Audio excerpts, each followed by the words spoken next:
Sentuhan boleh, kepala, tangan, kaki.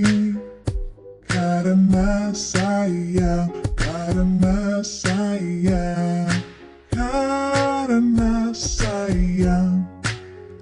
Sentuhan tidak boleh, sentuhan tidak boleh yang tertutup baju dalam.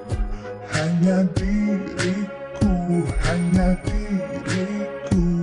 yang boleh menyentuh. Assalamualaikum dan selamat sejahtera. Tadi video yang kamu lihat tadi ialah berkenaan dengan sentuhan boleh dan sentuhan tidak boleh. So, kamu perlu tahu sentuhan apa yang dibenarkan untuk diri kamu dan sentuhan apa yang tidak dibenarkan untuk kamu sebagai seorang remaja. Alright. Inilah sambungan daripada kelas hari itu. Masih lagi unit 1, Pendidikan Kesihatan Reproduktif dan Sosial, PIRS, tajuk 140 Kesihatan Diri dan Reproduktif. Kelas sebelum ni kita dah belajar hak kesihatan reproduktif seksual, penyakit berkaitan sistem reproduktif, hak untuk pendidikan reproduktif dan seksual. Ada 4 hak. Contoh hak kesihatan reproduktif dan seksual dan kepentingan mengetahui hak kesihatan reproduktif. Hari ni cikgu akan sambung. Kita akan belajar cara menangani isu penafian hak kesihatan reproduktif dan seksual dari sudut kecekapan psikososial. Untuk cara menangani isu penafian ini ada 4M. Iaitu yang pertama, mendengar. M yang pertama ialah mendengar. Ibu bapa harus bersedia mendengar dan membimbing remaja berhubung dengan kesihatan reproduktif seperti hak diri, penganiayaan dan penyakit berkaitan. Apabila anak bercerita dekat kita, apabila anak mengadu dekat kita, kita harus mendengar dan bertanyakan kepada mereka apa masalah dia. Apa yang berlaku. Alright. So, kita sebagai ibu bapa haruslah bersedia mendengar sebarang masalah ataupun sebarang anak macam nak bercerita sesuatu ke kan. So, kita kena ready. Alright. M yang kedua ialah melindungi. Remaja perlu dilindungi daripada menjadi mangsa penderaan seksual dan keganasan. Kamu sebagai remaja perlu melindungi diri sendiri. Jangan terlibat dengan aktiviti-aktiviti yang boleh menjadi mangsa seksual dan keganasan. Kamu kena pandai pilih situasi ataupun pilih rakan-rakan sebaya kamu. Yang ketiga, mendidik. Remaja diajar untuk mengenali sentuhan selamat dan tidak selamat serta berkata tidak terhadap perkara yang melanggar hak mereka. Ni lihat apa yang cikgu tunjuk video tadi. Ini ialah untuk mendidik kamu supaya kamu tahu apa sentuhan selamat dan tidak selamat. Alright. Dan berkata tidak terhadap perkara yang melanggar hak mereka. M yang keempat ialah M, memerhati. Remaja boleh mengesan tingkah laku buruk pemangsa serta mengetahui batas dalam pergaulan. Kamu remaja perlu lapor kepada pihak berkuasa jika ada individu yang mencurigakan. Kamu jalan seorang-seorang ke dekat tempat sunyi, tiba-tiba ada pemangsa ataupun individu yang tidak dikenali mungkin mengekori kamu. So, kamu perlu cepat hubungi ataupun lapor kepada pihak berkuasa. Alright. Okey, seterusnya kita belajar berkenaan penyebaran maklumat berhubung hak kesihatan reproduktif dan sosial. Seksual. Okey. Maklumat mengenai hak kesihatan reproduktif dan seksual boleh diperoleh melalui aplikasi teknologi. Ada beberapa kaedah yang difikirkan bernas untuk penyebaran maklumat berhubung hak kesihatan reproduktif dan sosial. Okey, sekarang zaman teknologi maklumat, maklumat-maklumat berkenaan hak kesihatan reproduktif dan seksual ni kamu boleh cari sendiri. Tanya apa? Tanya Encik Google. Ataupun Facebook, Instagram, semua ada maklumat berkenaan dengan hak kesihatan reproduktif. Alright. Okey, ada beberapa kaedah yang difikirkan bernas. Okey. Yang pertama ialah kaedah pendidikan formal. Okey, lihat. Apa yang dikatakan kaedah pendidikan formal? Kaedah pendidikan formal ni ialah kamu pergi sekolah lah. Dekat sekolah kamu akan dapat maklumat melalui bacaan. Okey. Kemudian maklumat juga daripada guru pendidikan jasmani berkaitan dengan kamu punya jasmani dan kesihatan. Maklumat juga boleh dapat daripada guru agama kamu, agama Islam, agama Cina, agama Buddha. Okey. Dan juga guru pendidikan moral kamu.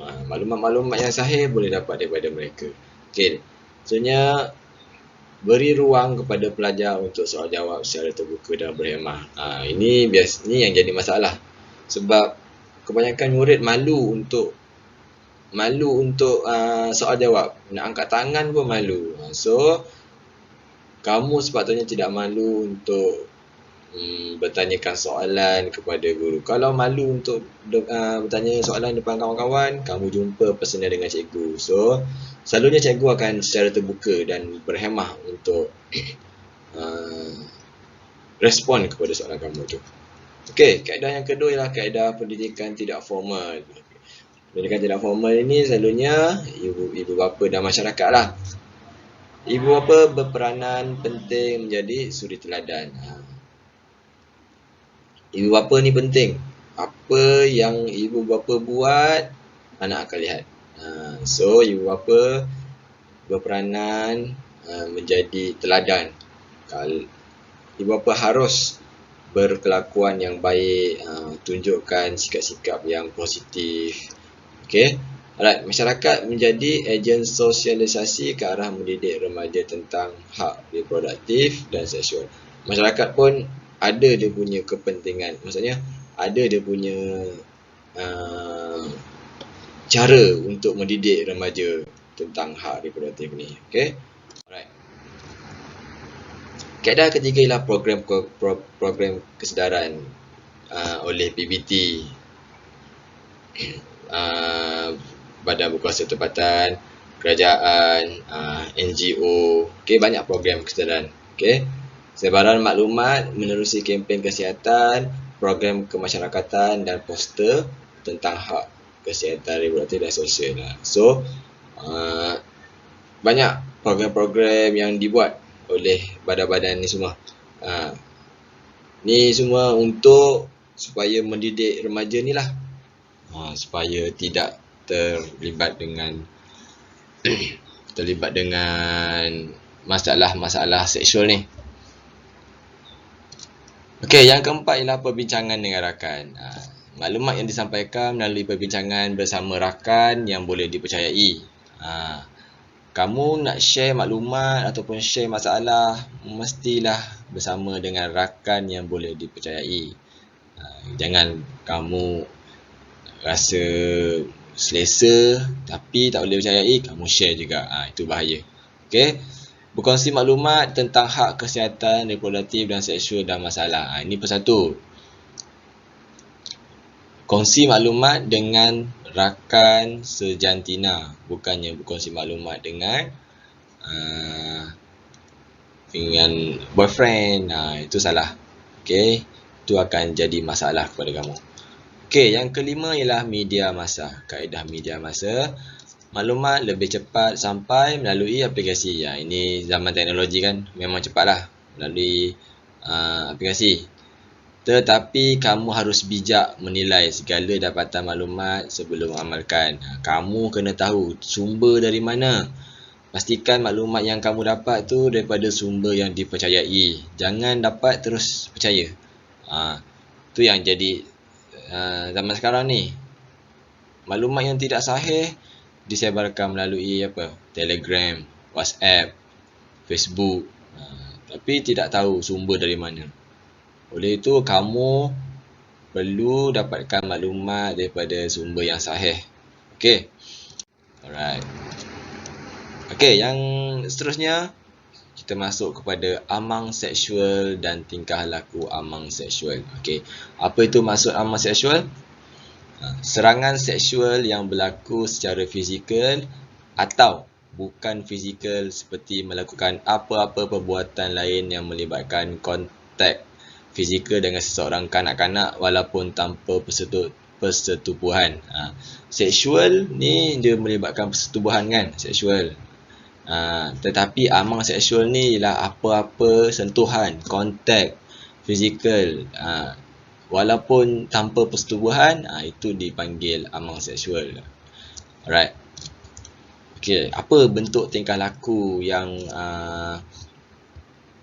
amang seksual ni? Okey, gangguan secara lisan, kata-kata gurauan, usikan, bunyian. Ini gangguan-gangguan amang seksual lah ni secara lisan. Kawan kamu gurau dengan kata-kata, usikan, bunyian yang menyebabkan kita ni tak selesa. Okey. Yang kedua, gangguan bukan lisan ataupun bahasa tubuh, pandangan yang punya niat. Kamu jalan seorang, lepas tu kamu lihat ada lelaki ni tenung je kamu, pandang selek je, menjilat bibir. Menjilat bibir ni supaya menggairahkan kamu. Okey, inilah gangguan bahasa tubuh. Right. Yang ketiga ialah gangguan visual, menunjukkan bahan lucah, melukis gambar lucah. Okey, ada kes terbaru, cikgu tengah kelas Google Meet, student dia letak video lucah. Itu ialah gangguan visual. Okey, itu salah tu. Boleh dikenakan hukuman yang berat. Alright. Yang keempat ialah gangguan psikologi. Okey, mengulangi jemputan. Ni mula-mula girlfriend ni tak nak, perempuan ni tak nak. Dia ajak jumpa tak nak. Tu dia pujuk, rayu, merayu sampai perempuan tu setuju untuk jumpa. Ini namanya gangguan psikologi. Dia menggunakan ayat-ayat manis, ayat-ayat yang boleh menyebabkan seseorang itu tertarik untuk berjumpa. Okey, yang kelima ialah gangguan fizikal. Fizikal ni ialah sentuhan yang tidak diingini, sentuh alat seksual mangsa. Inilah gangguan fizikal. Okey, yang melibatkan sentuhan yang tidak sepatutnya. Okey. Katakan tidak kepada amang seksual. Alright. Macam mana nak katakan tidak kepada amang seksual tu? Okey, yang pertama, sentiasa berada di tempat terbuka serta dapat dilihat oleh orang lain. Kamu rasa tidak selamat ataupun hendak elak daripada amang seksual ni, kamu perlu perhatikan sekeliling. Kamu kamu jalan di tempat mana? Nak pergi sekolah, kamu terpaksa lalu lorong gelap ke lorong sunyi ke, seeloknya kamu cari jalan lain. Kamu lalu jalan besar ke tepi jalan besar ke, tapi hati-hatilah kenderaan lain. Alright. Jauhkan diri jika mengesyaki sesuatu yang tidak baik akan berlaku. Kamu perlu jauhkan diri kamu jika kamu dapat syak. Kalau pergi program ni ada apa-apa terjadi pada aku. Kalau pergi ke tempat ni ada apa-apa jadi kepada aku. So, kamu elakkan, jangan pergi.